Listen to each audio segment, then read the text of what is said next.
Bugun ajoyib mavzu ko'tariladi. Sotuv bo'limi rahbari bilish kerak bo'lgan 10 ta qadam. Bundan oldin zo'r narsa bilan boshlamoqchi edim. Kitob o'qish uchun 100 ta kitob o'qisa yetarli. Lekin mana shu 100 ta kitob qaysiligini tushunish uchun 1000 ta, balkim 10 ming ta kitob o'qish kerakdir. Qachondir to'g'risi peshonamdan ter chiqib ketadigan darajada kaltakli yeyman. Reaksiyasi juda ham past bo'lganligi uchun korxona cho'kishni boshlagan.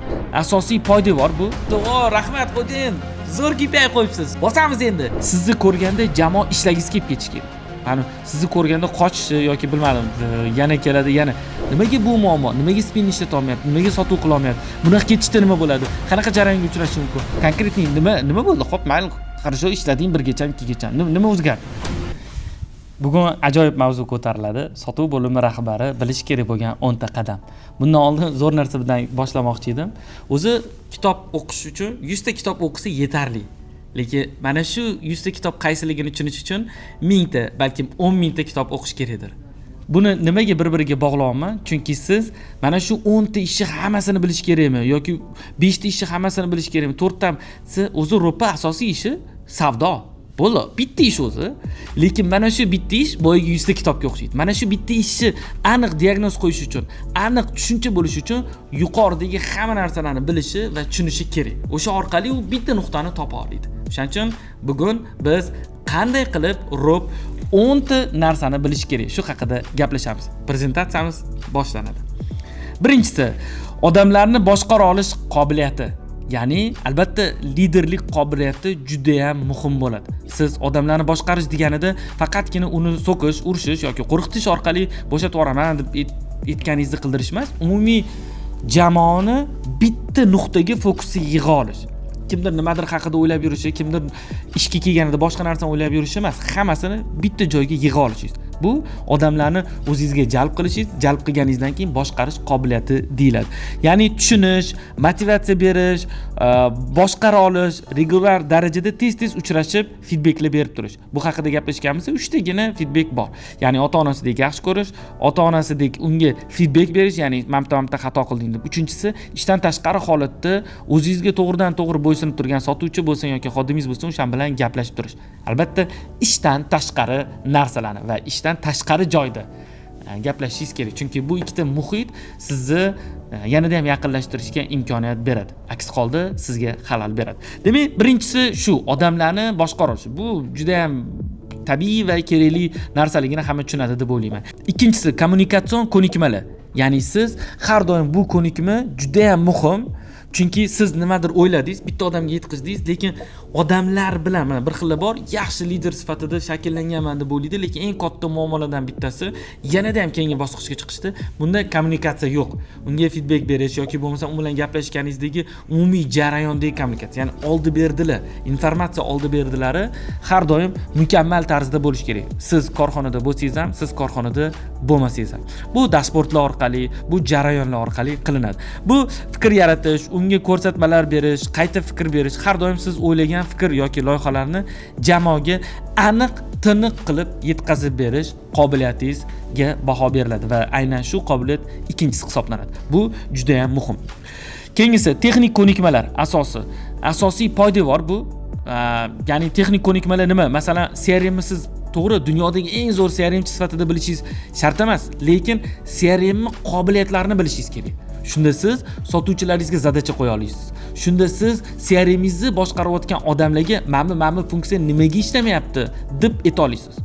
Siz hammasini qo'lingiz bilan qilishingiz, bu qanaqa SMS yuboriladi, bu qanaqa shart emas, lekin texnik bilimlar kerak bo'ladi. Bu skript, misol uchun skriptni hali ham Wordda hali ham siz yozib yurgan bo'lsangiz, u Xmind bor. Undan tashqari yana Xminddan ham qulay sharoitlar chiqqan skript uchun alohida script.ru misol uchun skriptni yana juda ko'p programmalar bor. Biz tashlab qo'yamiz kommentariyada, o'sha kirib ishlatib ko'rsanglar bo'ladi. Ya'ni keyingi bosqichlar sizni qanchalik bu texnik bilimlaringizni bilishingiz korxonadagi texnologiya bilan ta'minlashingizga kelib taqaladi. Xo'p, masalan jamoada CRM buni ko'rib chiqdik. Keyingisi konseptual ko'nikmalar. Ya'ni strategik muhim ko'nikma hisoblanadi bu. Bu nima degani? Bu qiyin vaziyatlarga baho berish. Misol uchun sotuvchi tushib ketyapti, nimadan tushib ketyapti? Bir necha korxonada realniy bo'lgan keyslarda, misol uchun sotuv 4-5 ta bosqichga bo'lingan va aynan qaysi bosqichda sotuv tushib ketayotganligini tushunganimizdan keyin o'sha bosqichda ko'proq ishlashni boshlaganmiz. Siz sotuv tushib ketyapti deb hamma ishni qilasiz, lekin sotuv borgan sari tushib boraveradi. Bu esa eng katta muammo va o'zimda ham eng katta bo'lgan muammolardan bittasi shu. Bittasiga borib ursangiz, o'sha joyni tez rivojlantirsangiz cho'ng olasiz. Bo'lmasam, o'zi shundoq ham yaxshi turgan narsani ustida yana ishlashni hojati yo'q. O'zi shundoq ham o'sha yaxshi ko'rsatkich. Oldin 10% bo'lgan bo'lsa, hali ham 10-12% turibdi. Nima qilasiz uni? Oldin 10% turgan, lekin hozir 1% ga tushib qolgan bosqichlar bor. Bu bilmadim, tavsiyangiz tushib ketgan bo'lishi mumkin. Bu bo'lishi mumkin targetdan tushgani litlarga sota olmayotgan bo'lishingiz mumkin yoki bu bo'lishi mumkin oldin bazangizdan shunchaga sotardingiz, hozir sota olmay. Ya'ni qaysi bosqichda siz ko'proq yo'qotyapsiz? Ayni o'sha narsani tushunishingiz va baho berishingiz sizga strategik ahamiyatga ega bo'lgan narsa. Chunki siz bu narsaga, bu qobiliyatingiz bo'lmasa, men o'zim juda ko'p xatolik qilganman. Ko'p ishlayverasiz, har bitta sotuvchi bilan ishlaysiz, unaqa qilasiz, bunaqa qilasiz. Siz boshida diagnozni to'g'ri qo'ymaganligingiz uchun vaqtingiz osmonlarga uchib ketaveradi. KPI jamoaga qanday ta'sir qilishi? Har doim o'lchashingiz kerak. Bitta KPI qo'ydingiz mana. Nima bo'ldi? Jamoada har doim bizdan kutamiz kayfiyatda zo'r bo'lishini. Kayfiyat bu ikkinchi masala. Ba'zida shunaqangi bo'lishi mumkinki, kayfiyat zo'r emas, lekin natija zo'r. Natija zo'r bo'lishi faqat sizga yaxshimi yo sotuvchiga ham yaxshimi? Kayfiyat zo'r bo'lsa-yu, lekin natija siz kutgandek bo'lmasa, oxir oqibat siz ham, sotuvchi ham xafa bo'ladi va natijadan qoniqmaydi. Shuning uchun biz xafa bo'lishi yoki xursand bo'lishi, sizni "O, rahmat Xo'jayin, zo'r KPI qo'yibsiz, sotuv bo'limi rahbari sifatida. Bosamiz endi" deyishini kutish qanchalik to'g'ri? Mana shu narsaga siz konseptual to'g'ri baho bera olishingiz kerak. Ya'ni menga nima muhim, natijami yoki jarayonmi? Siz jarayonga agar e'tibor bersangiz, hammani xursand qilasiz, lekin hamma oxir oqibat sizdan xafa bo'ladi. Nimaga? Chunki yetarli natijaga erishmaydi. Yetarli natijaga erishmadi degani o'zi xohlagan oylikni topa olmaydi va sizdan yoki korxonadan norozi bo'lib yo ketadi yoki siz ketkizasiz. Xo'p, 5-qadam bu liderlik ko'nikmasi, ya'ni jamoani ilhomlantirish va ruhlantirish. Sizni ko'rganda jamoa ishlagingiz kelib ketishi kerak. Ya'ni sizni ko'rganda qochishi yoki bilmadim, yana keladi, yana ko'pincha bitta narsa siz og'riq yaratib, xuddi sotuvdek. Mana sotuvchilaringizga o'rgatyapsiz, birinchi og'riq yaratasan, keyin bunaqa qilasan, keyin xuddi shunaqa liderlik ham siz borib to'g'ridan-to'g'ri. Meni o'zimda ko'p keyslar bo'lgan, to'g'ridan-to'g'ri yordam bermoqchi bo'lganimda foydasi bo'lmagan. Siz borib yoki sizdan yordam har doim so'rash mumkinligini tushuntirishingiz kerak. Qiyin vaziyatda sizdan so'rashadi yoki siz buni muntazam amalga oshirishingiz mumkin yoki ikkinchisi undan ham yaxshisi bu og'riq paydo qilasiz. Nimaga bu muammo? Nimaga spinni ishlata olmayapti? Nimaga sotuv qila olmayapti? Bunaqa ketishda nima bo'ladi? Qanaqa jarayonga uchrashi mumkin? Xuddi o'sha spinni qadamlarini ishlatganingizdan keyin tushuntirasiz. To'xta. Endi mana bu joyda mana bunaqa qilish kerak. Ya'ni ruhlantirish bu faqat davay emas-da. Chuqurlashib xuddi boyaga yetganimdek qaysi joyga yetishmayapti unda? Dajim noto'g'ri qilyaptimi? Yoki mahsulotdagi ishonch kamroqmi? Yoki bo'lmasam sotuv ko'nikmasi yetishmayaptimi? Yoki umuman mijoz bilan gaplashayotganda dag'al, dona energetika bilan gaplashmayaptimi?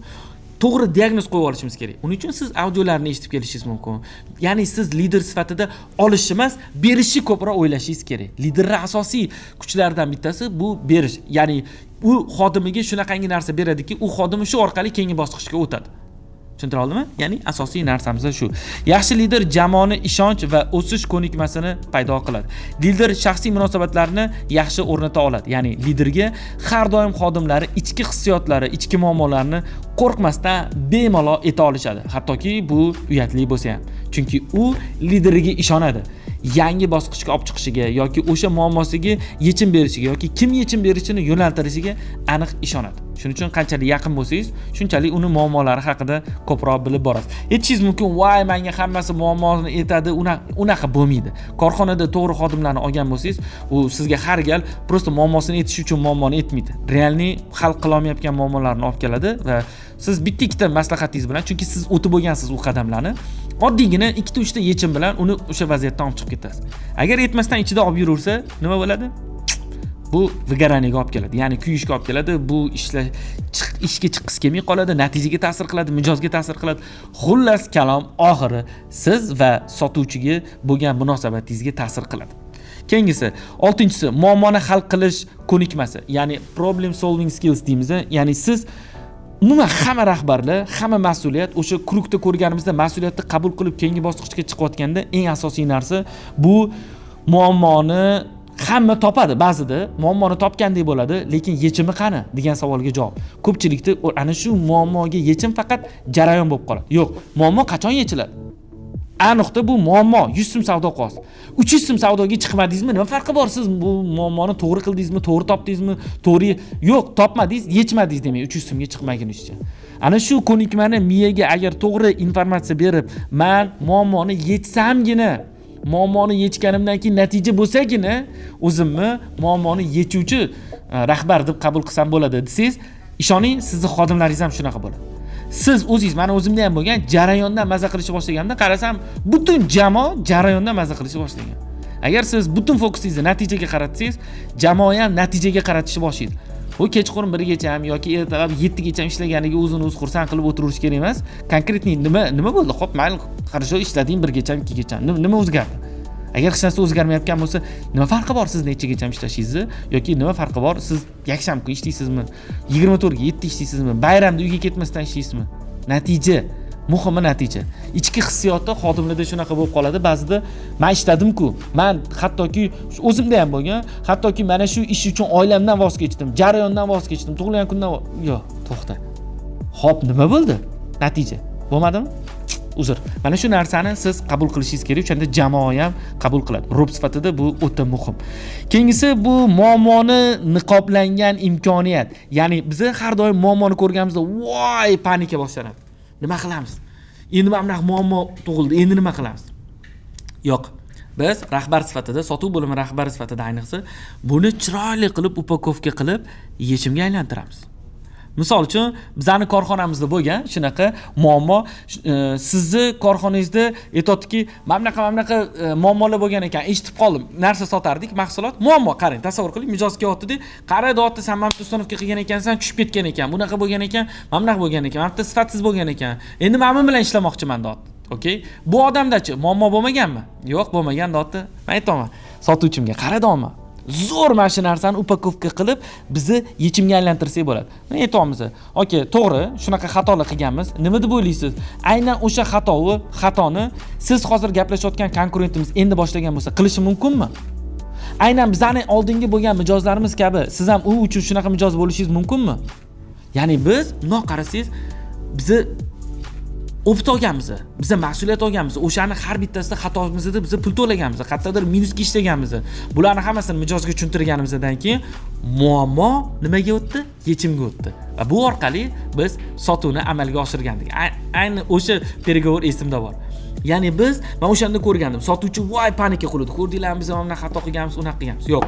Biz rahbar sifatida to'xta. Mana narsa mana qilamiz degan narsa bo'lishi kerak. Demak, asosiy narsa muammoni hal qilish. Bunda ko'proq qoldim, sababi sotuv bo'limi umuman rahbarlar, umuman hamma mana shu ko'nikmasi zo'r bo'lgan odamlar juda ham tez keyingi kurukka ko'tariladi. Chunki mijozga ham, xodimlaringizga ham, boshlig'ingizga ham, biznes egasiga ham, hammasiga aynan mana shu qobiliyatingiz juda ham kerakli hisoblanadi. Keyingisi bu 7-inchisi. Vaqtni va energiyani boshqarish ko'nikmasi. Men ko'proq vaqtdan ham ko'ra energiyani boshqarishni ko'proq tavsiya qilgan bo'lardim. Chunki aslida bizning energiyamizni adashmayotgan bo'lsam 3600 ta Nyu-York shahrini yorug'ligini yoritish darajasida yetadigan energiya, bundoq hisoblab chiqsak kilovatni yetadigan darajada energiyamiz bor. Bizning energiyamiz qayerga ketadi? Bo'larmikan? O'xshirmikan? Men bu xodimim mana bunaqa dedi, nima qilsam ekan? Yoki o'zimizning nimadir muammolarimiz, ya'ni mana shu energiyani to'g'ri joyga to'g'ri taqsimlamaganligimiz uchun tomon bo'lamiz va natijaga erisha olmaymiz. Aslida bizning energiyamiz qanchalik kattaligini ko'ryapsizmi? Men adashayotgan bo'lishi mumkin, yoki 360 ta yoki 3600 ta, lekin tasavvur qiling, bitta Nyu-York desangiz ham bu o'ta katta energiya degani-da. Biz esa bo'lmagan narsalarga energiyamizni ketkazamiz. Men ustozimdan bitta shunaqa feedback olgandim. Tez yugurasan, zo'r yugurasan, noto'g'ri joyga yugurasan dedilar. Ya'ni o'sha narsa. Biz muammoni hal qilish va B nuqtamizni to'g'ri qo'yib, o'shanga qarab yugurishimiz kerak. Bu qanchalik tez yugurishimiz, oilamizdan voz kechib ishda bo'lishimiz, ertalab kechib, muhim emas. Ishoning, muhim emas. Undan ko'ra 4 soat ishlang, lekin B nuqtaga yaqinlashing. Nima farqi bor sizni necha soat ishlatishingiz degan narsa. Har bir qilinishi kerak bo'lgan ishlarni boshqarish va belgilab olish. Eng muhim kun tugaganda sizni keyingi kunga aniq. Mana bizda bitta narsa bor edi.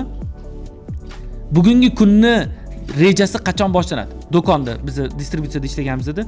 Misol uchun dushanba kuni bu do'konga kirsangiz, aynan o'sha do'konni rejasi qachon boshlanadi desangiz, o'sha kun tugagan edi. Bitta do'kondan chiqib ketolmanmi? Keyingi haftaga reja yozishim kerak men. Ha, bu do'konga kirdim, mana narsani sota olmadim. Mana narsalarda imkoniyat bo'lmadi degan narsani, ya'ni biz rejani qo'yib ketishimiz kerak. Ana o'shandagina to'g'ri bo'ladi. Keyingisi 8. Rahbarlik hamda nazorat qilish ko'nikmasi. Mana shu meni tan olib aytaman, eng slabiy joylarimdan bittasi bo'lgan. Hozir ana shu joylarni kuchaytirib boraman. Har doim 3 ta narsani ustida ishlaysiz. Har doim vaqtida to'g'ri. Xo'p, men ko'pincha diagnoz qo'yardim. Mana diagnoz qo'yish bo'yicha yaxshi baholaganlar ustozim ham.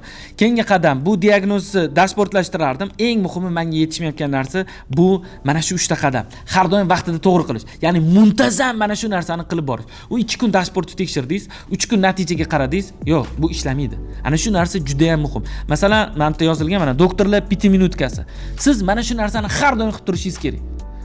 Men shu bilim olayotganimda misol deb qo'shib qo'ygandim. Xuddi shunaqa bizda har hafta dushanba kuni majlis bo'ladi va bu majlisda robga baho beriladi, menga baho beriladi, umuman kompaniyaga baho beriladi, sotuvchiga baho beriladi. Hamma tushunib oladi qaysi nuqtada. Va bu muntazam bo'lmasa agar o'z kuchini bir necha marta yo'qotayotganligini ko'rganman. Nimadir sabablar bo'lib har hafta bu majlis bo'lmaganidan keyin qaytib olish, bu raqamlarni tushunib olish ancha komandaga qiyin bo'lgan.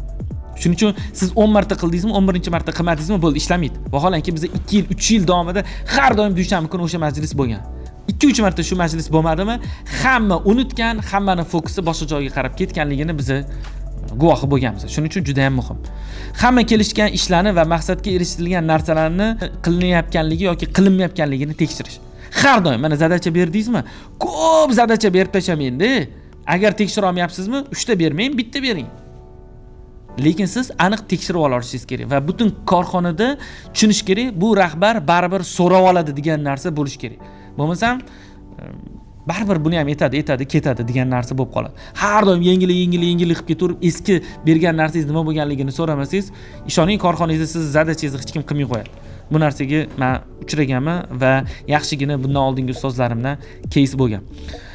Xo'p, raqamlar shu ketishda maqsadga qarab ketyaptimi yo ketmayaptimi, boshqa joyga qarab har doim gipotezalarni biz ko'rsatib turishimiz kerak jamoaga. Aynan o'sha dushanba kuni biz shu ishni qilamiz. Keyingisi 9-si. Biz 10-qadamga bitta qadam qoldik. O'zgarishlarga moslashish qobiliyati. Endi qarang. Rahbar eng katta kuchli tarafi mana aytaylik Nokia korxonasi yoki bo'lmasa Motorola juda ham ko'p korxonalarni aytishimiz mumkin. O'zgarishlarga moslashmaganligi tufayli nima muammo bo'ldi? Hozir qaysidir bolaga aytsangiz bu telefon haqida hattoki bilmaydi. Ular telefon chiqarishgan oldin deyshadi. Vaholanki o'sha paytda tasavvurga ega tasavvur qilish uchun mana iPhone yonida Mi bor, u bor, bu bor, ko'p u paytda Nokia bor bo'ldi deydi. 100 ta odam olsangiz 95 tasida Nokia edi. Nima bo'lgan asosiy narsa diagnoz qo'yiladi. Bular o'zgarishlarga tayyor bo'lmagan. Rahbar tarafdan, umuman biznes egasi tarafdan o'zgarishlarga bo'lgan reaksiyasi juda ham past bo'lganligi uchun korxona cho'kishni boshlagan. Xuddi shunaqa siz o'zingiz shunaqa bo'lsa, mana biz korxonaga xodimlarni qabul qilayotganimizda onboarding jarayonida aynan shuni ko'rsatamiz. Siz har doim esingizdan chiqarmang. Asosiy narsa bizda o'zgarishlarga tayyor bo'lish va bu o'zgarishlar va'da beramiz, tez bo'lib turadi deb aytamiz. Keyin eslatamiz, o'zgarishlar sal nimadir qabul qilmasa yo sabotaj qilsa, "Voy, esingizdami? Biz sizni korxonaga qabul qilayotganimizda nima kelishuvdik" deb bu haqida eslatib qo'yamiz. Sabotaj haqida yana bitta gaplashamiz.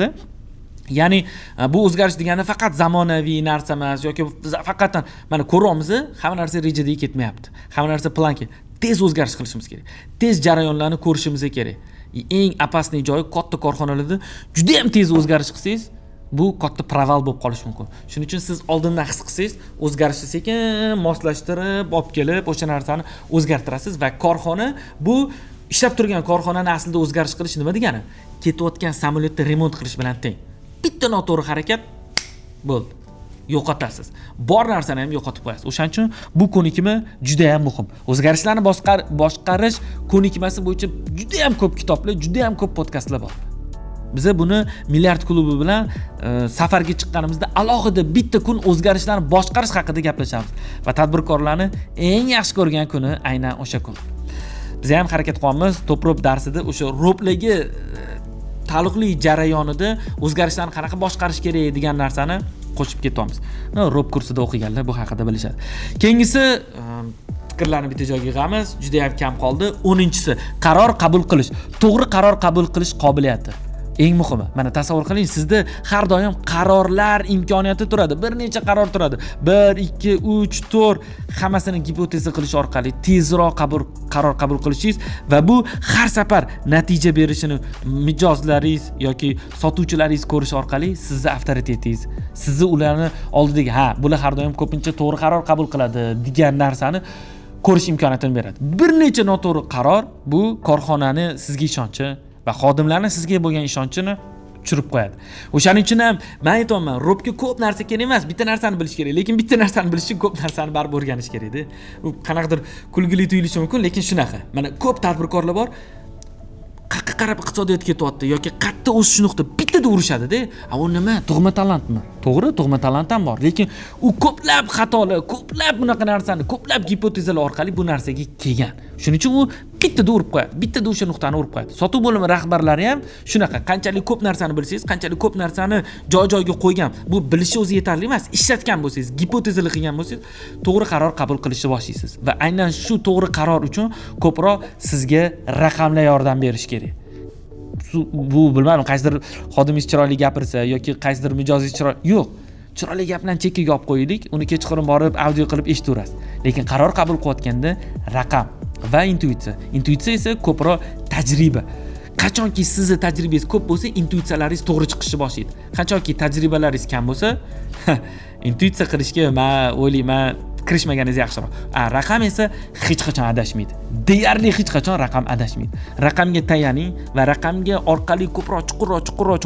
Bitta raqamni ko'rib, mana bunaqa ekan deb, yo'q, chuqurroq, deb tushunmaguningizga qadar chuqurlashing. Ana o'shanda siz to'g'ri qaror qabul qilish imkoniyati bo'ladi. Misol uchun, masalan, bir kiyim do'konda savdo tushib ketadi. Borib o'rganish natijasida mahsulot ketma-ketligi, merchandizer to'g'ri qilinmagani bo'lib chiqadi. To'g'rilanadi va oqibatida savdo ko'tariladi. Oddiy narsa. Mana boryapti, ko'ryapti, ketma-ket. Bu bizani o'zimizda bo'lgan keys. Oddiy, prosta merchandizer qilish orqali savdo ko'tariladi. Hech qanaqa marketing, hech qanaqa sotuvchilarni tarbiyalash orqali emas. Bu hamma do'konda bo'ladimi desa, yo'q, hamma do'konda har xil diagnoz bor. Aynan shu do'konda shunaqa bo'lgan. Keyingisi qaror kechiktirish. Noto'g'ri qarordan ham yomonroq-da. Mana tasavvur qiling, to'g'ri qaror, hamma narsasi cho'tki, lekin ertaga qilaman dedingiz. Tamam degani-da. Biling, nima mem qo'ysa bo'ladi hozir. Crazy dog. Xullas, foydasi yo'q. Tushuning, noto'g'ri qarorni cho'zish, to'g'ri qarordan ham noto'g'ri, hammasidan eng yomoni mana shu. To'g'ri bo'lsa, noto'g'ri bo'lsa cho'zib bo'lmaydi. Qiling, noto'g'riligini bilib olasiz. Qiling yoki to'g'riligini bilasiz. Lekin cho'zib yurish bo'lmaydi. To'g'ri, raqamlarni o'rganinglar davoman, lekin bu degani cho'zib yurish shart emas. Oson, tez qaror qabul qilish kerak. Xo'p, bu bilan 10 ta sotuv bo'limi rahbari bilish kerak bo'lgan narsalarni o'tdik. Lekin eng muhimi bor. Nima qilish kerak? Qanday qilib boshqaruv qobiliyatlarini rivojlantirish mumkin? Qanaqa qilib rivojlantirish mumkin? Keling, mana shu haqida bir 6 tagina narsa bor. Shu haqida ketma-ket o'tamiz. Menga ham juda ham asqotgan. Birinchisi ta'lim olish. Qaysidir kurslarda, qaysidir treninglarda, qaysidir joylarga bordingiz, farqi yo'q. Misol uchun, to'g'ri, reklama bo'lib ketadi. Endi hozir to'g'ri o'z reklama qilish niyatim yo'q edi. Bizani top ro'p kursimizda siz ro'plikka o'rganib olasiz, misol uchun. Yoki yana qayergadir borasiz, o'sha ro'p kursini kimdir qachondir muhimi kurs tanlayotganda o'zi shu ishni qilganmi? O'zi nima natijalarga erishgan? Qanchadan beri ichida nima o'rganmoqchisiz? O'sha narsaga ahamiyat bering, bo'ldi. Kimga borishingizdan qat'iy nazar. O'sha to'g'ri qaror bo'ladi. Keyingisi tajriba ishlab ko'rish qilib ko'rish, qo'lingiz bilan jarayonda o'sha qaysidir joyda ishlab ko'rish, qaysidir kichkinaroq joyda, qaysidir kattaroq joyda assistent bo'lib ishlab ko'rish, o'sha jarayonni ichkaridan qo'lingiz bilan his qilishingiz. Ana o'shanda sizga tajriba bo'ladi. Ustoz tanlash mentor orqali. Bu eng tez va eng kerakli yo'li. Chunki u mentor aniq sizga o'zini qilgan xatolarini qildirtirmaydi. Chunki siz qanchalik tez kuchaysangiz, unga shunchalik yaxshi. Chunki unga kuchaygan komanda kerak. Hamma ustozlar, hamma rahbarlar biladiki, komanda uning eng asosiy kuchi. Shuning uchun butun fokusi uni kuchaytirishga bo'ladi. Shuning uchun siz xodim sifatida ustozni yoki rob sifatida to'g'ri CEOni, to'g'ri ustozingizni tanlab oling. Bu o'ta muhim. Ayniqsa u bilan birga ishlasangiz, ana unda nur ustiga a'lo nur. Tasavvur qiling, ustozingiz bir haftada bir marta vaqt ajratsa sizga. Tasavvur qiling, polniy protsessda ustoz bilan birgalikdasiz. Qaysi biri yaxshi? O'shaning uchun shunaqa maslahat beraman. Endi o'zingiz tanlaysiz. Keyingisi qayta fikrlar olish. Har doim ishingizda qayta fikr beradigan, baho beradigan. Men ko'p aytaman ustozlarimga, bitta meni savolib bering. Mana qayerda xato qilganman. Mana bunaqa natija. Men natijadan qoniqmayapman. Chunki men bunaqa qilishim kerak. Nimadirlar qilyapman, to'g'ri. Bundoq qarasangiz chiroyli narsalar, lekin natija yo'q. Bitta savoling, qachondir to'g'risi peshonamdan ter chiqib ketadigan darajada kaltaklar yeyman. To'g'ri ma'noda, so'zlardan kalta yeyman. Undan ko'ra, fiziki kalta yeganim yaxshiroq deb yoraman ba'zida. Lekin bu natijaga qarasam, shu feedbacklar olganimdan keyin bitta sakraydi. Ya'ni natija bitta tepaga qarab uchadi. O'shaning uchun juda ham muhim. Ya'ni bunday kelayotgan bo'lsam feedback oldim men bitta. O'sganligini ko'raman ko'pincha. Yana ketadi, yana o'saman. Har gal aslida feedbacklar meni o'stiradi. Birinchi feedback olganimga nisbatan hozirgi B nuqtamni qarasa, ham finans taraflama, ham har taraflama ancha farqi bor. Shuning uchun bu feedbacklar prosta qolib ketish kerak emas, aytganini qabul qilib uni ishlatish kerak. Ongni mashq qiling. Ongli ravishda tez qaror qabul qilish uchun loyihalarda sinab ko'ring. To есть hadi qiling. Nimadir bitta aytdingiz, miyangizda xuddi shaxmatga o'xshab aytgancha. To'g'risi ko'pchilik matematikani yaxshi bilaman. Olimpiadalarga qatnashgan, boshqa qilgan, lekin tan oladigan narsalardan shaxmat o'ynashni bilmasdim. Yaqinda o'rganishni boshladim. Aynan shu sotuvda shu narsani ishlatardim. Ya'ni men mijozni nima deyishini sal oldinroqga o'tib olmasam, har doim yutqizganman perigorda. Shaxmatda ham xuddi shunaqa ekan. Asosiy narsa to'g'ri eshitganman, lekin o'ynaganimda ko'ryapman. Asosiy narsa siz uni nima xodlari bor ko'rib tursangiz, uni xodlariga qarshi xodlar o'ylab qo'yasiz-da, bo'ldi. Sotuvda ham xuddi shunaqa.